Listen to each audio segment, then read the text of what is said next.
A Segunda Guerra Mundial foi um dos eventos mais catastróficos da humanidade. O conflito que deu fim a milhões de vidas e envolveu todo o globo teve alguns protagonistas brasileiros. Vamos falar de algumas dessas personalidades. Egon Albrecht, um brasileiro que foi as na aeronáutica nazista.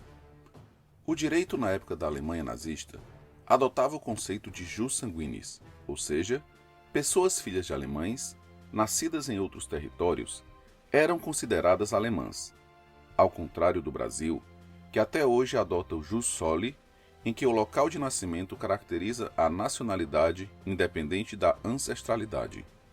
Egon Albrecht era um curitibano, filho de alemães, nascido em 1918. Na época do nazismo, a Alemanha fez um apelo para que todos os alemães espalhados pelo mundo retornassem para o Terceiro Reich.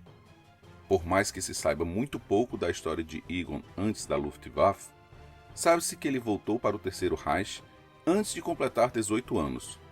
Serviu até os 18 anos na juventude hitlerista, a Hitlerjugend, onde provavelmente aprendeu a pilotar aviões.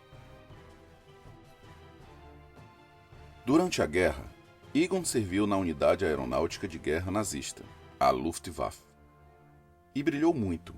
Rapidamente, colecionou várias vitórias, tanto na frente ocidental, como contra os russos na frente oriental.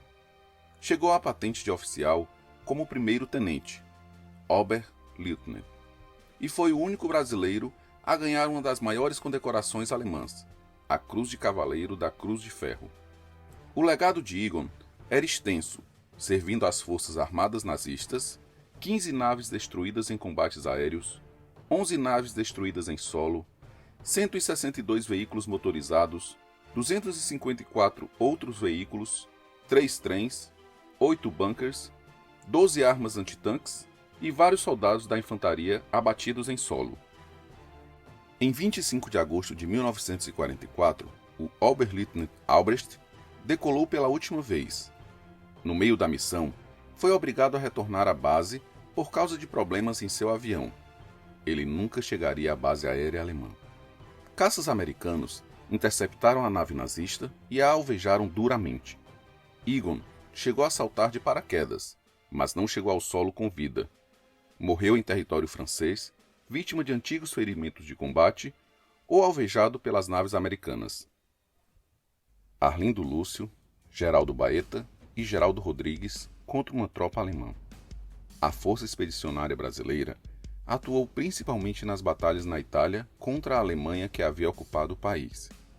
A Batalha de Montese, embora vitoriosa para os brasileiros, foi extremamente caótica e alguns soldados acabaram se perdendo no conflito. Perdidos pelas estradas italianas, os 3 soldados acabaram dando de cara com um pelotão inteiro da Alemanha nazista.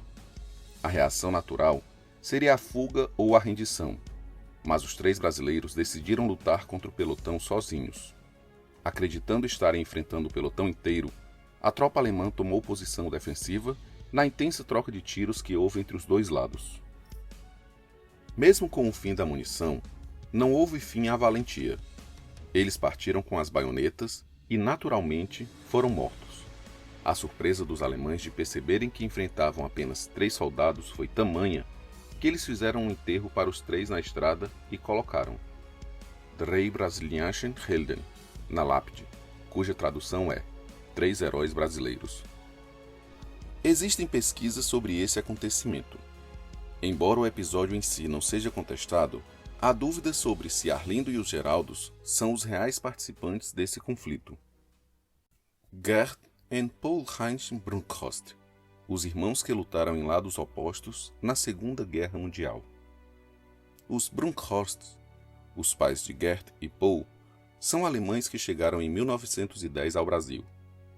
Em 1938, apenas um ano antes da guerra, Paul embarcou para a Alemanha para se submeter a alguns tratamentos médicos. Com 16 anos, ele era muito magro e tinha apenas 1,50 m. Quando Hitler invadiu a Polônia em 1º de setembro de 1939 e começou o conflito, Paul ficou impossibilitado de voltar ao Brasil.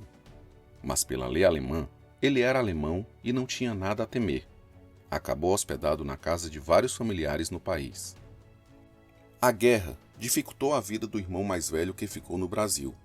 Gerd acabou sendo afastado de seu emprego por causa dos fortes sentimentos anti-germânicos que acometeram os brasileiros por causa do torpedeamento de navios brasileiros. Em 1944, Gerd Brunkhorst embarcou na Baía de Guanabara como um soldado da Força Expedicionária Brasileira para enfrentar os alemães na Itália.